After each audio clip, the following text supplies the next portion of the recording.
Je voulais vous lire un extrait de mon premier roman, édité en 2014, Je veux me souvenir de toi. Je suis assise sur le muret d'une terrasse, les bras en serrant mes jambes, une jupe provençale me léchant les pieds, ma tête sur mes genoux. J'ai un joli chemisier sur les épaules avec de petits nœuds fleuris. Je sens mes cheveux me frôler le visage, des oiseaux piaillent autour de moi. J'ouvre de grands yeux sur ce qui m'entoure.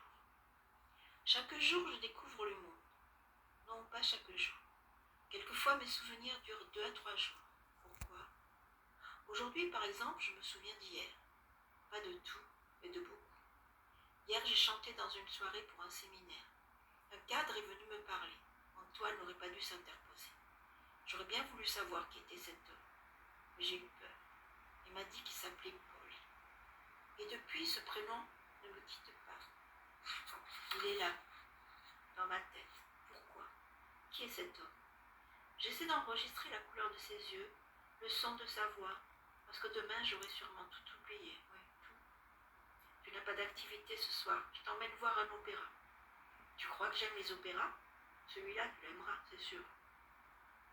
Un opéra, c'est d'abord des escaliers, encore des escaliers, et puis des colonnes.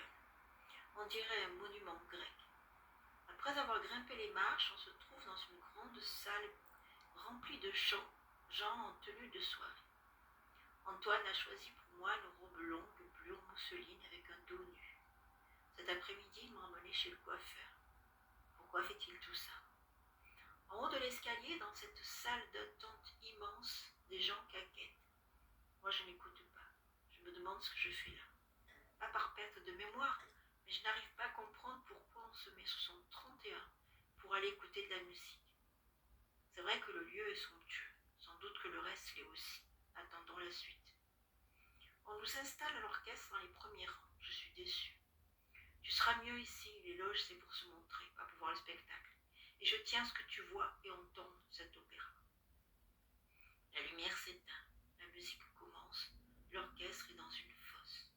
Une cinquantaine de musiciens se déchaînent. Tous les instruments de musique sont représentés. Des violons, des cymbales, des flûtes traversières. Et même la grosse caisse remplissent mes oreilles. Et puis une chanson m'envoûte. La Carmencita. L'amour est un oiseau rebelle qui n'a jamais connu de loi. Si tu ne m'aimes pas, je t'aime, et si je t'aime, prends garde à toi, prends garde à toi. Je ferme les yeux.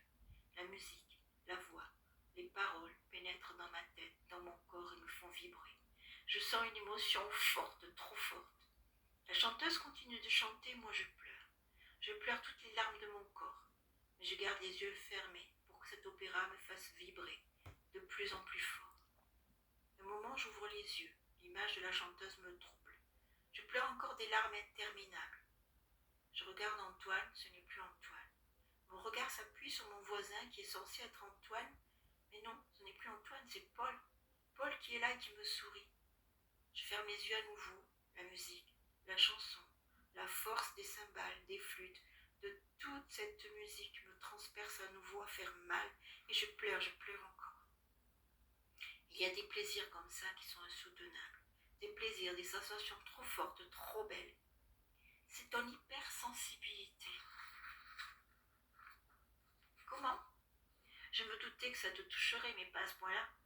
C'est Antoine qui parle. Où est passé Paul? Où est passé l'autre homme qui était là il y a 5 minutes? Je ne dis rien, il risquerait de s'affoler encore une fois. Tiens, prends un mouchoir et remplis tes yeux et tes oreilles, ce n'est pas fini. En effet, ce n'était pas fini.